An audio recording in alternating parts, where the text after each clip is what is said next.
The title of Prince of Wales is traditionally given to male heir apparents to the British throne. However, this was not always the case. The first documented time the title was used was in about 1165 when Owain Gwynedd referred to himself as Prince of Wales in a letter to French King Louis VII. It is believed that Owain Gwynedd used it to assert his power over the Welsh rulers. It was only in 1301 that the title was firstly given to an heir apparent, therefore starting a tradition that remains until this day. This was when Edward I conquested Wales and made his son and heir Edward of Caernafon the Prince of Wales. The title does not come with any responsibilities or land, but as the eldest son automatically becomes the Duke of Cornwall since 1337, he inherits his responsibilities from this title. The first Duke of Cornwall was Edward the Black Prince, whose father was Edward III. The title of Prince of Wales is not inheritable, nor does it come automatically. As soon as a Prince of Wales becomes king, the title merges with the crown. It is then up to the monarch to bestow the title to his heir apparent. When its current holder predeceases the monarch, the title also goes back to the crown. And this is where today's video starts. We are looking at 3 princes of Wales that never ascended to the throne. 2 of them because they predeceased their father, and 1 of them because his father was deposed. Henry Frederick was born on February 19, 1594, as the eldest son of James VI and later the first of Scotland, England, and Ireland, and his wife Anne of Denmark. Henry's father requested that he should be brought up away from his mother in Stirling, as he feared she might influence his faith. However, when his father became King of England in 1603, Henry's mother Anne traveled to Stirling personally to pick up her then 9-year-old son. The family afterwards settled in London. James VI and first took great interest in the education of his children, to the point that he would even write his own textbooks. Henry therefore studied military and naval affairs from a young age on, and would disagree in many aspects with his father. Henry's views made him popular among the people to the point that they preferred him over his father, the king. He was described by his brother as an obdurate Protestant, making sure that his household attended church services. At the age of 16, Henry was made Prince of Wales by his father. His investiture was celebrated with a pageant and a masque. From a young age on, Henry involved himself in leadership matters and was a promising heir. A year later, in 1611, his father granted him Woodstock Palace in Oxfordshire. In November of 1612, during the celebrations that led up to the wedding of his sister Elizabeth, Henry fell ill with typhoid fever. It is reported that one of his last requests was to see his beloved sister Elizabeth, with whom he always enjoyed a close bond. His death left Elizabeth heartbroken, but the wedding nevertheless took place in February of the following year. At the time of his death, Henry was only 18. He was widely popular among the people, and his death was a huge shock for the nation. His body lay in state for a month before being buried on December 8, 1612. His younger brother Charles became the new heir apparent and was made Prince of Wales in 1616. He eventually succeeded his father to the throne in 1625. Charles eventually lost his head during the English Civil War, and the monarchy was abolished for the next decade. The next Prince of Wales that never became king was James Francis Edward Stewart. In his case, it is not because he predeceased his father, but because his father, James II and VII, got deposed. But let us start at the beginning. James was born on June 10, 1688 at St. James's Palace.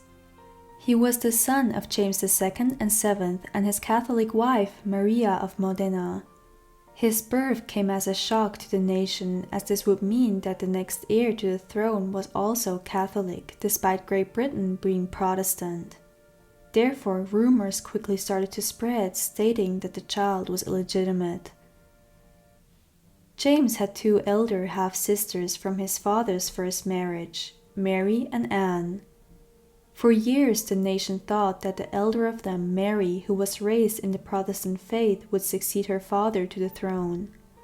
However, the birth of James as a male put him in front of his two sisters in the line of succession. As anger arose among politicians, they invited his sister Mary and her husband William to take over the throne. In the so-called Glorious Revolution, the two arrived in England from Denmark where they were living and deposed James's father. James and his parents saw no other chance than to flee. All of this took place in 1688 to 1689. The family went into exile, which they received in France by French King Louis XIV. Louis XIV recognized the family as the rightful monarchs and frequently invited them over to Versailles. James's father died in 1701, leaving Louis XIV to recognize James as the rightful heir to the throne. James, with the support of France, unsuccessfully tried to invade England in 1715 and take the throne for himself. After the failed attempt, James set up his court in exile, where he planned further invasions.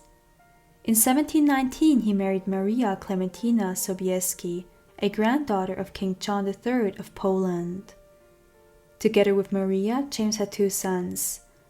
His elder son, who was nicknamed Bonnie Prince Charlie or the Young Pretender, continued his father's attempts to regain the throne when he led yet another uprising in 1745. This would be the last major attempt to regain the throne. James died at 77 on January 1, 1766. He was buried in the crypt of St. Peter's Basilica. His claimed reign had a duration of over 64 years and would have been the longest up to that point. It was only until Queen Elizabeth II surpassed this record in 2016.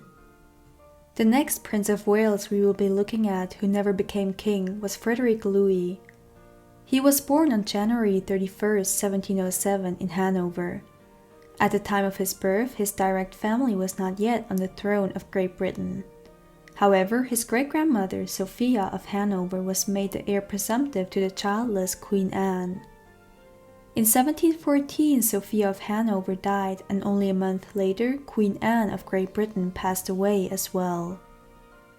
It was therefore Frederick's grandfather, George Louis, who became the next king of Great Britain under the regnal name of George I, therefore establishing the House of Hanover.